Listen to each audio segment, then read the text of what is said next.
दोस्तों, हमारी सीरीज चल रही है पीटर बर्न की बुक शिकारी साहिब, और उसमें उन्होंने जिम कॉर्बेट की हंटिंग स्टोरीज का रिव्यू किया है।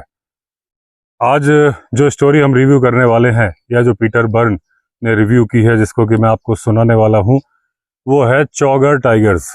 अभी मैं खड़ा हूं घने जंगल में, अपने जंगली रिजॉर्ट राजा जी नेशनल पार्क के ऊपर, और ये लेपर्ड टेरिटरी है। यहाँ अक्सर लेपर्ड आते हैं।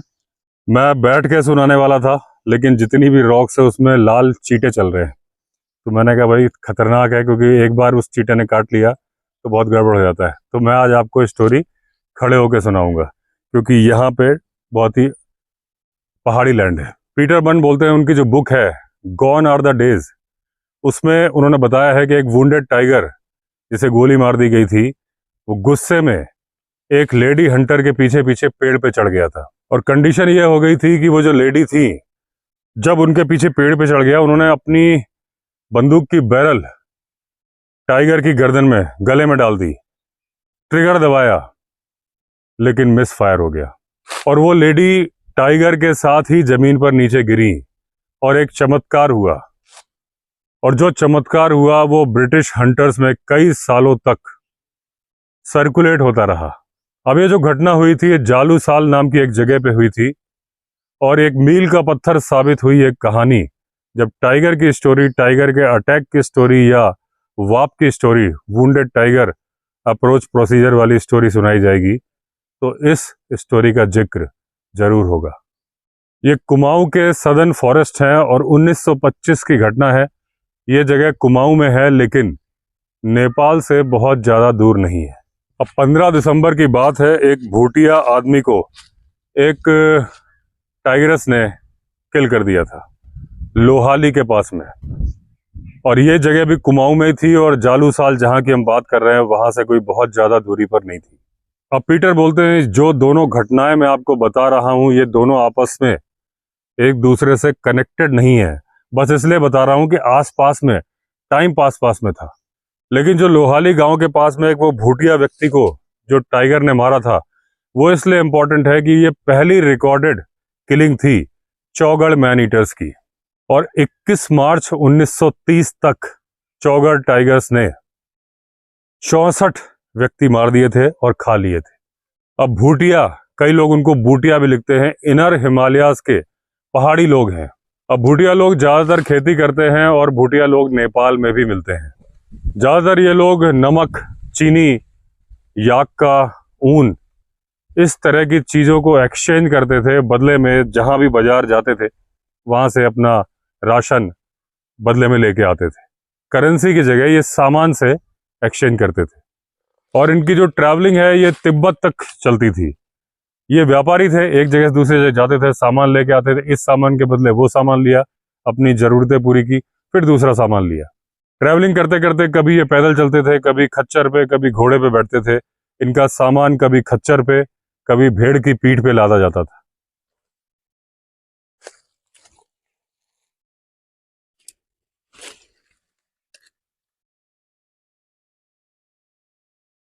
जूते के लेस खुल गए। बड़ा स्लिपरी है, पूरे पत्ते ही पत्ते, सूखे पत्ते हैं, जहां पैर रखो पत्ते स्लिप कर रहे हैं। अपने साथ रखवाली के लिए ये लोग बड़े खतरनाक से कुत्ते रखते थे, और जिन्हें दिन के टाइम पर चेन से बांध के रखते थे। 1925 की बात है। इसी तरह का एक भूटिया व्यक्ति लोहाली आया व्यापार करने के लिए, और उसने शेल्टर लिया एक पुराने से खंडहर से मकान में। एक दिन उसके पशु गांव वालों के खेतों में घुस गए, तो वो कंप्लेंट करने के लिए उसके पास गए कि भाई बांध के रखा करो, हमारी फसल खराब कर दी। जब देखा तो वहां वो मिला ही नहीं। अब थोड़ा पास में उन्होंने ढूंढा तो देखा उसका कुत्ता चेन से बंधा हुआ है, मरा पड़ा है, यानी वो भूख से मर गया था कुत्ता। और जब उन्होंने थोड़ा और ढूंढा तो भूटिया व्यक्ति के खोपड़ी, कुछ हड्डियां उसकी जो शेल्टर था उससे ज्यादा दूरी पर नहीं पड़े हुए मिल गए। तो वो पहला शिकार था जो टाइगर ने किया था, चौगर टाइगर ने, और जो कि रिकॉर्ड हुआ था। उसके पहले अगर कोई शिकार किया होगा तो वो रिकॉर्ड्स में नहीं है।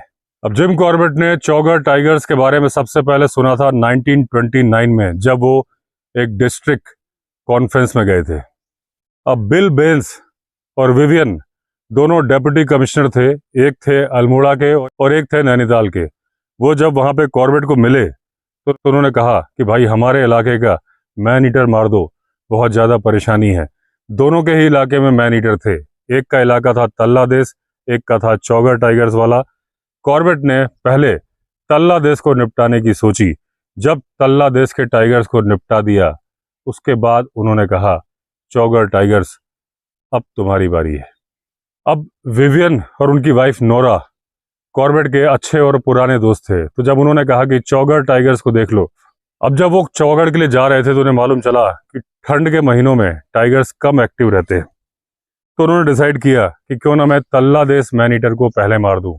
अब जब वो तल्ला देश आए तो उनको केवल 9 दिन लगे तल्ला देश मैन ईटर्स को मारने में, और उसके बाद वो चल पड़े चौगर टाइगर्स के लिए।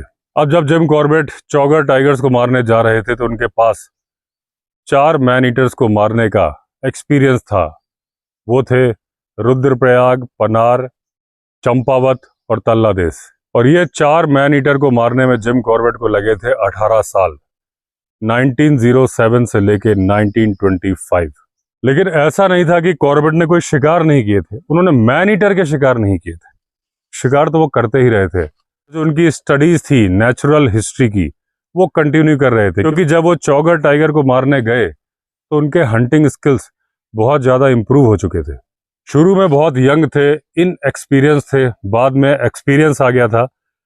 अगर वो एक्सपीरियंस नहीं होता तो एक चौगर टाइगर ने तो ऑलमोस्ट इनको खा ही लिया था।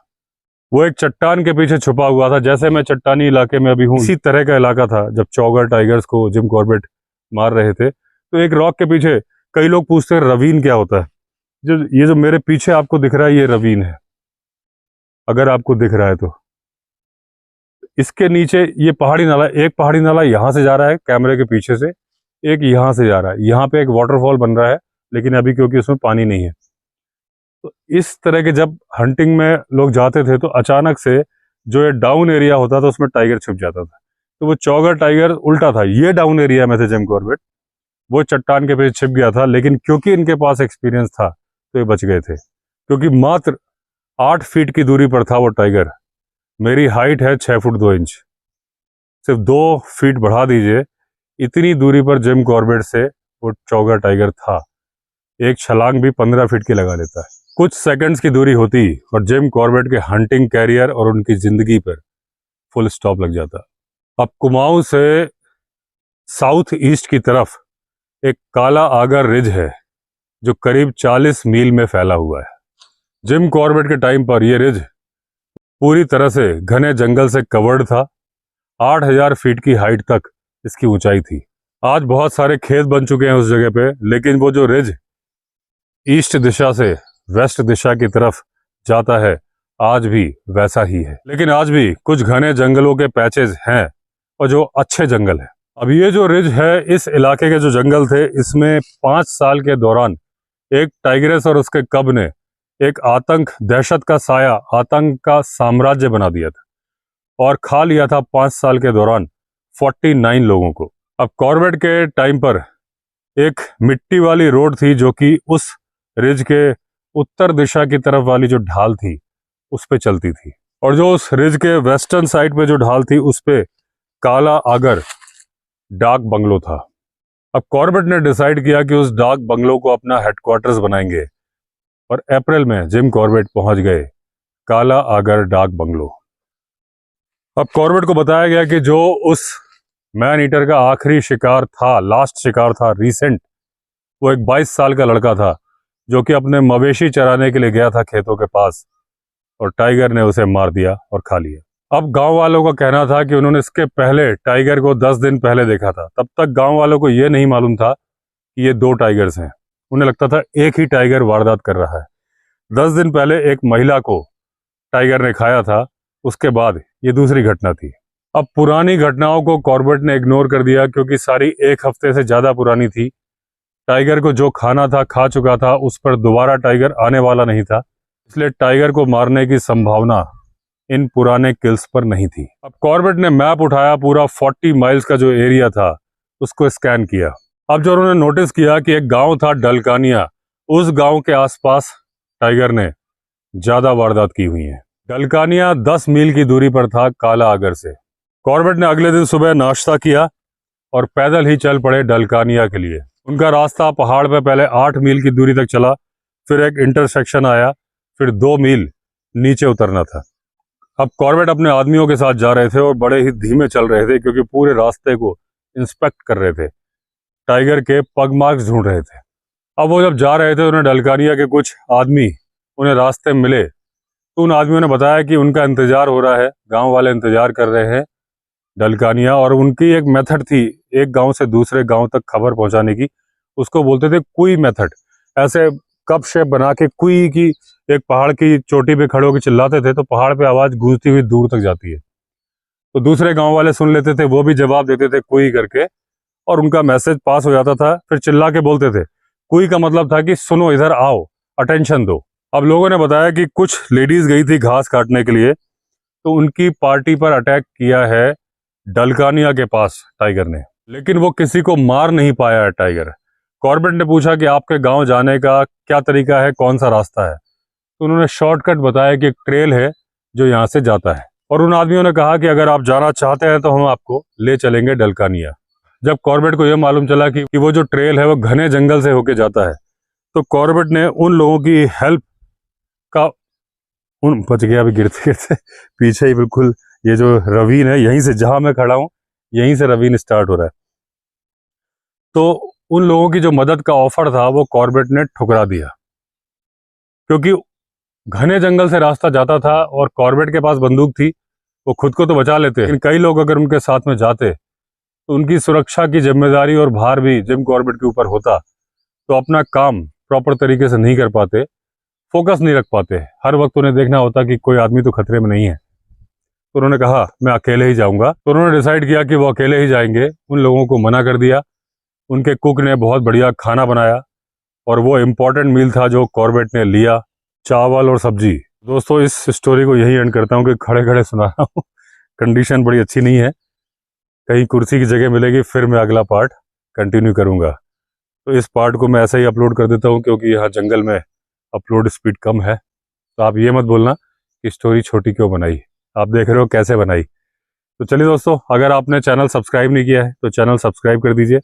फिर मिलते हैं अगले वीडियो में, तब तक के लिए all the best. Vande Mataram.